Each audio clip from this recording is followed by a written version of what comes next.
good morning, my friends, and welcome to the show. It is Wednesday, and hump day, it can be a little rough sometimes, am I right? So we thought we'd just jumpstart the show with a spicy round of hot topics.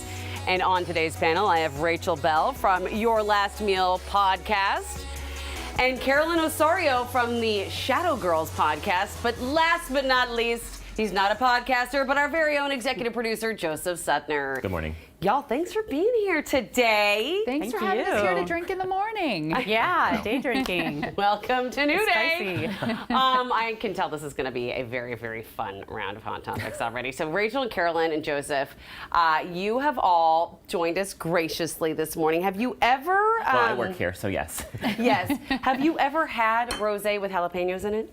I have not. I have not. Definite no for but me. I'm excited to try. So I was scrolling the interwebs, as I do sometimes, and I saw this trend. I do not like rosé. Wow. I don't really either. like it either. Okay. That was my secret, but since you said it, yeah. Sharing is caring. I don't think I've had rosé since like Boone's back in high school. Is that technically rosé if it's strawberry? No, I If don't it's know. white Zinfandel. I don't hate this. Okay. Actually, I'm shocked. Really? Okay, let me 'Cause try I this. don't like Try. rosé either. It smells very jalapeno-y. Oh. I don't hate that actually at all. I I don't think hate it that, yeah. improves the rosé. I feel the same. Absolutely. Yeah. You get it in the back, the spice. It's Yeah. in the back of your throat. I actually don't taste it as much as I feel it. I have to say, I'm shocked it's so spicy. I didn't think it would be that spicy. I didn't either, actually. I thought it would just be kind of a fake thing. And I like the ice in it. Nice touch. It's classy here. Well, We that's have the ice. video that Amity sent out. It had ice in it. It so had it's like, ice we in have it. to match. To make I it. actually don't hate this. I'm surprised. Well, parents, I actually got an invite from a couple of mom friends of mine today asking if I wanted to meet them for mimosas because today is the first day back at school for Seattle Public Schools. So, any moms out there drinking mimosas, here's to you. You deserve it. Were you like, I'm sorry, I'm Here's to busy you. with work? Yeah, I was like, I have to work today. I initially took the first day of school off, but then the strike happened and, Yeah. And you guys were coming today. I didn't want to like leave you in the lurch. I want to You see couldn't my leave friends. us. Yeah, so fun. we had to drink rosé together. So, yeah, no, it's been insane. It's been insane. So, we are here for the jalapenos Yeah, I in the like it. rosé, and we're here for kids in school. I'm glad the strike is over because I live across from Beacon Hill Elementary, and the picketing, great, but lots of honking and cheering all day long. Yeah. Couldn't you just internalize that though and just pretend that it's all about you? You know what? I did it. Oh. I did it for like a week. And, Okay. And here we are. So. So, wait, what would you suggest, Rachel, when the honking and cheering happens? You're like, you're welcome. Yeah, like a little Queen's wave. I don't know if that's too soon, but a little Queen's wave, like pretend it's your birthday. Not Just too take all soon. the love you can Sure, get. just reclaim that Yeah. sound. Yeah, Yeah. I hear that. There you go. Having one more sip of You this. do like this, okay? I don't hate it, although I think that maybe being a television host and drinking jalapenos is probably not the best of ideas. Well, who could say? Who can I say? mean, there's jalapeno margaritas, like pineapple jalapeno margaritas, so I feel like it falls in that. And what is a sangria again? I was actually thinking about it because the idea of putting something in wine isn't really something I've ever seen before, like with beer, like Pyramid with the lemon or Corona with the lime, but this actually really works. And I think that it's interesting that it reminds me of like the chicken where, somebody put a beer can in the middle of it and suddenly they cooked it and it turned out great. And this is like one of those like great coincidences where it just ended up working out. It's the beer can chicken of the wine world. That's right, exactly. Well, You got to try it. Have y'all heard about, it's called Calimacho, where they do Coca-Cola with red wine? Yeah, isn't is that all- a thing they do in Spain? In like northern Spain. That is not my favorite. But, That is not your favorite, but this is but good. this is not bad. This is good. All right, this is good. I actually, my really good friend, I refer to this as swill usually. Because she'll be like, want rosé. I'm like, I don't drink that swill. Oh. But I'll ask her next time, do you have a jalapeno? Yeah. And she'll be Right. like, what? And I'll be Well, like, if Beyonce has hot sauce in her bag, your friend should have a jalapeno in hers, so There you go. she can just plop Obviously. it right in. That's good. Clearly. All right, well, so there's a new phone in town. Have you heard of this?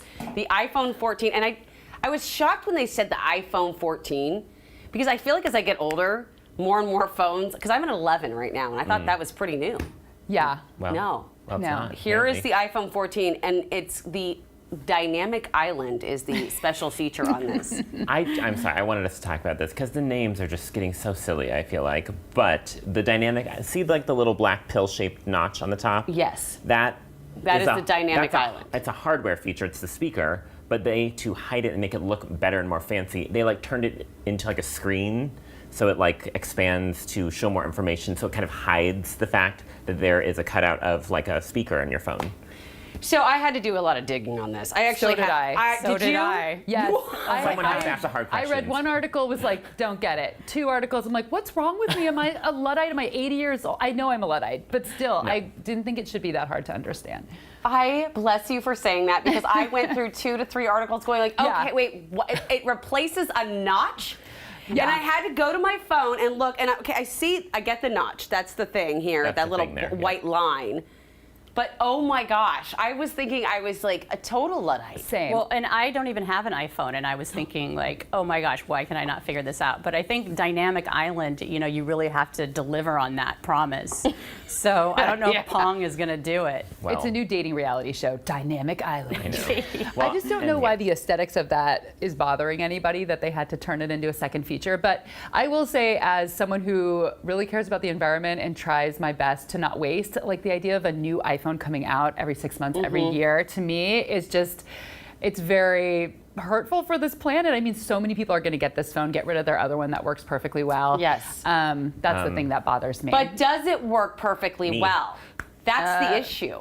Is all of a sudden, 3 years into my phone working perfectly well, it's all glitchy and the updates. And I Well, get it. If you're rough with your phone. But you know what? What are these things? Do you remember when you guys remember when iPhone used to have a round hole to charge it and then they changed? I do. Pretty soon that is going away too. They're not going to have plug-in chargers for that much longer. I guarantee within 2 years that's gone. I I know, yeah. But I I'm can't. someone who upgrades every year. But it's- Every year? Every year. But it's Think not of the children. I Think know. of the landfill. But it's not that I'm getting rid of my old phone. I trade it in, and the reason I do that is because a 1-year-old phone, you get a lot of money back for that. And if you save it longer, the value goes way down.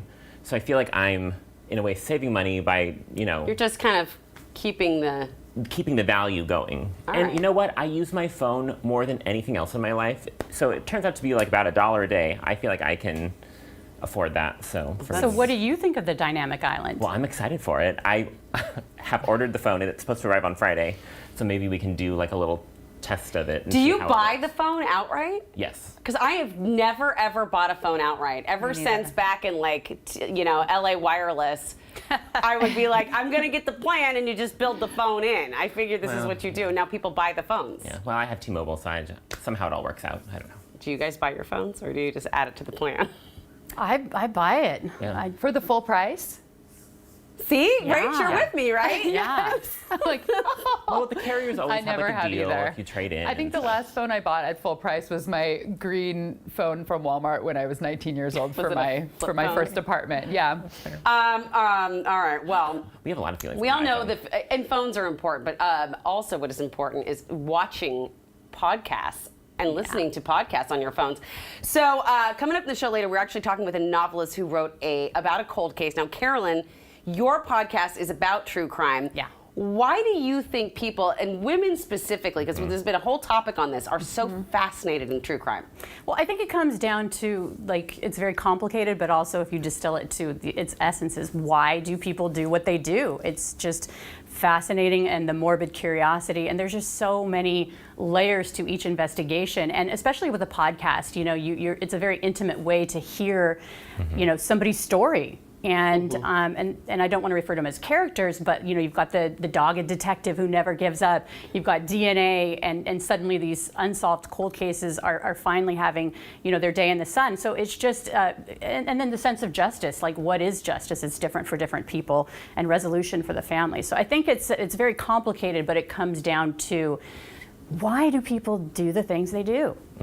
Yeah. That makes a lot of sense. I mean, I also heard there's just it's not like so much of morbid curiosity as I think for a lot of women you think, okay, this is the fear, right? This is the ultimate fear that you have thought about, and this is what happened. And so I think maybe sometimes learning about it can be cathartic. Absolutely. I mean, I've had many people reach out to me, and with the Shadow Girls podcast, and they're like, I feel closer to my sister who was a victim because of the stories that you've shared. Oh my goodness. And it seems like a creepy thing to say, but I totally understood exactly what she meant, and I think that there is that community behind, the things that happen, and a lot of the lives that are touched by these horrible crimes, they're very relatable and they're very much like our own. And so, if there's any tips you can get to, not tips, but to avoid those traps, but sometimes there's nothing you can do. In many cases, there's literally nothing you can do. So. Oh, man. Wow. That makes me want to...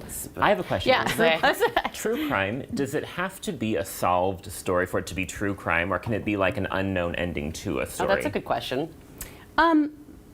Yeah, no, it's a crime, so and it's true. And I mean, so, do we know who did it always? Well, you're kind of problem solving a crime right now, aren't you, Carolyn? Yeah, I mean, I have a new show coming out called The Murder Chronicles, which will go into the Shadow Girls feed. But basically, it's kind of a community for people to share if they want me to focus on their loved one's story, and kind of. Our platform as true crime podcasters is to bring attention to these cold cases. So, cold cases. Got it.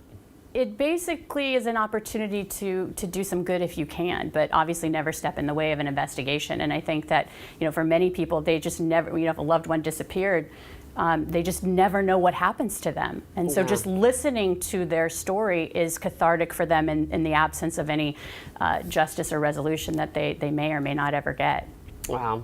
All right, well, we are grateful for what you do. Thank you. We're going to I'm going to skip our next topic and we're going to go to our last topic because we're about out of time, and we're going to change from the sad story to maybe a happier story. Actually, The Little Mermaid in its original form was not a very happy story. She turns into freaking sea foam. I don't know why that's happy, but apparently The Little Mermaid is being remade. What do we think of this? I never saw the original movie, so I'm sorry. I know. You never saw the Disney cartoon Little Mermaid? I guess I didn't. So I missed this that is somehow. Disney that's doing this? Yes. And Halle Bailey is starring in it, and I think she's fabulous, so I'm sure it's going to be a great movie. And I love to Halle see... Berry is going to be Halle Bailey. Halle Bailey. She's a singer. I'm with you, girl. I did the same thing. Yeah. We prepped the same for this. But I saw on Twitter, Show a lot today. of young black girls saying it's awesome to see someone who looks like me in a role like this, and I totally love that. Oh, I have the chills, y'all. Yeah. I want to sing, but I won't. Looks beautiful. Walking around in it. Come on. What is it called? Wow. All right. That's it, yeah. Oh, that's going to be beautiful. By the way, I actually read a meme the other day that in every woman's life there are only two stages when you want to be Ariel and the Ursula stage, and I'm in the Sea Hag stage. So. Oh boy. Oh my gosh. Okay, Rachel, Carolyn, and Joseph, they're sticking around for more hot topics later in the show, like why tacos are turning into burritos at Chipotle and why it's causing so much drama. Cheers, my Hard-hitting friends. issues. Cheers. Thank you. Cheers.